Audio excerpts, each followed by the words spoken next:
polêmico projeto de lei que terceiriza serviços do Detran deve ser votado na próxima terça-feira na Assembleia Legislativa. O Sindicato dos Servidores acredita que a terceirização só deve piorar a situação no órgão. E para falar sobre esse assunto, a gente conversa ao vivo aqui no Jornal do Meio-Dia com a presidente do Sindicato dos Servidores do Detran de Mato Grosso, Daiane Renner. Boa tarde, presidente. Boa tarde. Boa tarde. Boa tarde a todos. Presidente, esse projeto de terceirização, se aprovado, ele vai deixar as tarifas ainda mais caras para os usuários.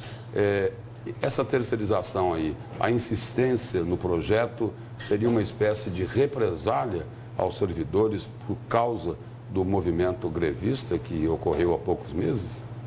Nós vemos que esse governo já deu várias demonstrações de que é incapaz de dialogar e de conviver com o movimento democrático de organização, de reivindicação também da sociedade civil organizada. Mas nós sabemos que esse projeto de terceirização ele é mais amplo do que o próprio Detran, como o governo do estado já deixou bem claro, e vem sendo construído desde o início da gestão. Então, na realidade, a terceirização não é consequência da greve. O projeto mesmo de não nomear os aprovados no concurso público e de não garantir estrutura física para o Detran é que vem justamente no sentido de deixar os serviços ainda mais sucateados. Quer dizer, tem os aprovados no concurso que fariam esse serviço, mas ao invés disso o governo está preferindo terceirizar.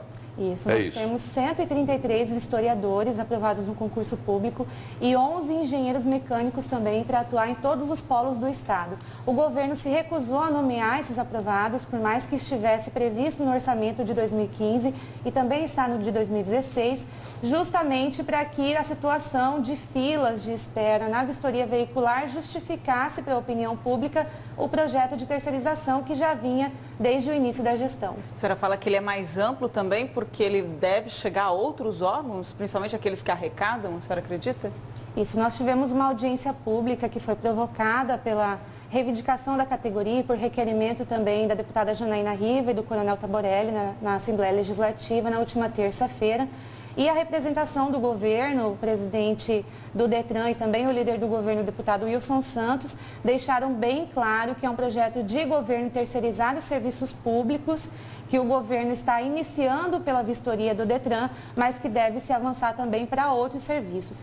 Então, nós vemos como um atestado de incompetência do Estado, de incapacidade de gerir os serviços públicos, porque o governo está aí justamente para garantir políticas sociais amplas, universais para todos os usuários, toda a população.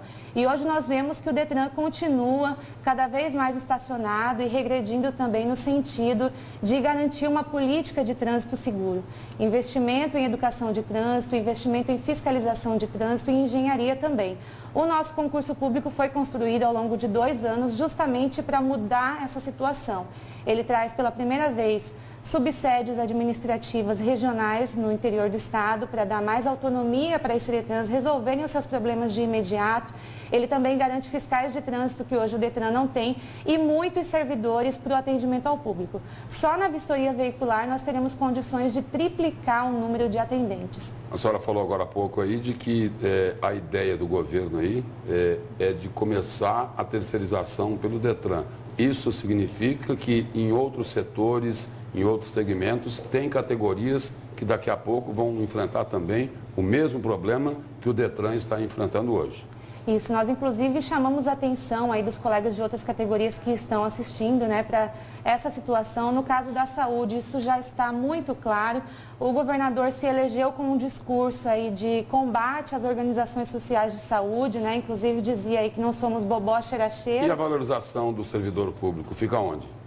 Bom, nós vemos que o governo do estado tem atuado justamente no sentido aí de ataque aos direitos mais básicos do funcionalismo público. A nossa inflação já não foi paga de forma integral no ano passado. Esse ano já começou com proposta aí de plano de demissão voluntária, de redução de jornada de trabalho, mas o projeto da terceirização vem na contramão de todo esse discurso, porque o governo vai renunciar à receita.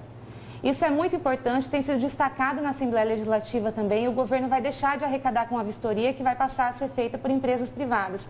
Num momento de crise, no momento em que é imposto uma série de restrições para os servidores públicos e o governo alega que tem muitas despesas. E não vai ter licitação também. Não, o projeto do governo do estado é de retirar a obrigatoriedade de licitação, de fazer um credenciamento simples. E nós já conhecemos essa história, a população já viu aí que várias terceirizações resultam em benefício político para alguns poucos contemplados e a população é que sai prejudicada, né? O sindicato pensa em reverter essa situação dentro da Assembleia Legislativa, consegue mais apoio dos deputados ou o caminho é a justiça? Lembrando ainda que a deputada Janaína tentou reverter, suspender a tramitação e não conseguiu já no TJ. Nós temos dialogado com os deputados, as duas audiências públicas que houveram nessa semana tiraram um posicionamento contrário à terceirização, a população mato-grossense se manifestou contrária e agora resta saber se a Assembleia Legislativa, em sua maioria, vai respeitar a vontade popular ou vai agir contra a população, impondo mais taxas para os usuários que já pagam muitos impostos, né? Então, nós vemos o exemplo, por exemplo, de Goiás. A vistoria veicular era gratuita, de início já passou a ser cobrado R$ 120. Em São Paulo também, que cobrava uma taxa parecida com Mato Grosso, R$ 22,50, R$ 22,70, já está custando R$ 150. Então, o governo está passando o seguinte recado para a população: quem tiver dinheiro vai ter acesso aos serviços, quem não tiver vai padecer nas longas filas de espera e no sucateamento dos serviços que, com certeza, piorarão ainda mais após as terceirizações. Presidente, os servidores na audiência pública realizada essa semana, eles ficaram indignados com uma fala do líder do governo, Wilson Santos, que disse mais ou menos o seguinte: olha, não importa quem seja contra, está decidido que vai ser aprovado e acabou. É isso? Exatamente. O governo conta aí com a maioria na Assembleia Legislativa, deixou bem claro que não se importa com a vontade da população e, inclusive, a fala do Wilson Santos foi de que mesmo que custar R$ 5.000, o governo não se importa com o valor da vistoria, quem tiver dinheiro vai pagar, quem não tiver não vai ter acesso. O projeto é inconstitucional. Isso porque se trata de uma atividade finalística da entidade, isso também porque é um serviço que envolve execução de poder de polícia do DETRAN, que só pode ser executado pelos servidores efetivos. É ilegal também porque retira a obrigatoriedade de licitação, aí estabelecido em lei, e também vai prejudicar muito a população, que não vai conseguir ter acesso a esse serviço. E o que nós questionamos também, se no futuro também vai ser obrigatória o licenciamento anual através da vistoria ambiental, ou seja, todos os cidadãos que possuem um veículo terão que pagar a vistoria anualmente para essas empresas privadas para poder retirar o seu licenciamento. E o que a senhora falou aí, sem licitação, o risco é muito grande. Não, com certeza. As regras só serão estabelecidas após a aprovação da lei, né, para se decidir quais as empresas serão credenciadas. Ou seja, a população não vai ter controle nenhum sobre isso e o Estado também não vai estar executando o seu papel ali de fiscalizar essas empresas. Então, o projeto é absolutamente impopular e não vai beneficiar ninguém, não vai beneficiar ao Estado e nós nos questionamos com relação aos interesses do governo do Estado. Presidente, obrigado pela presença e pelas informações aqui no Jornal do Meio-Dia. Muito obrigada. Obrigada, presidente.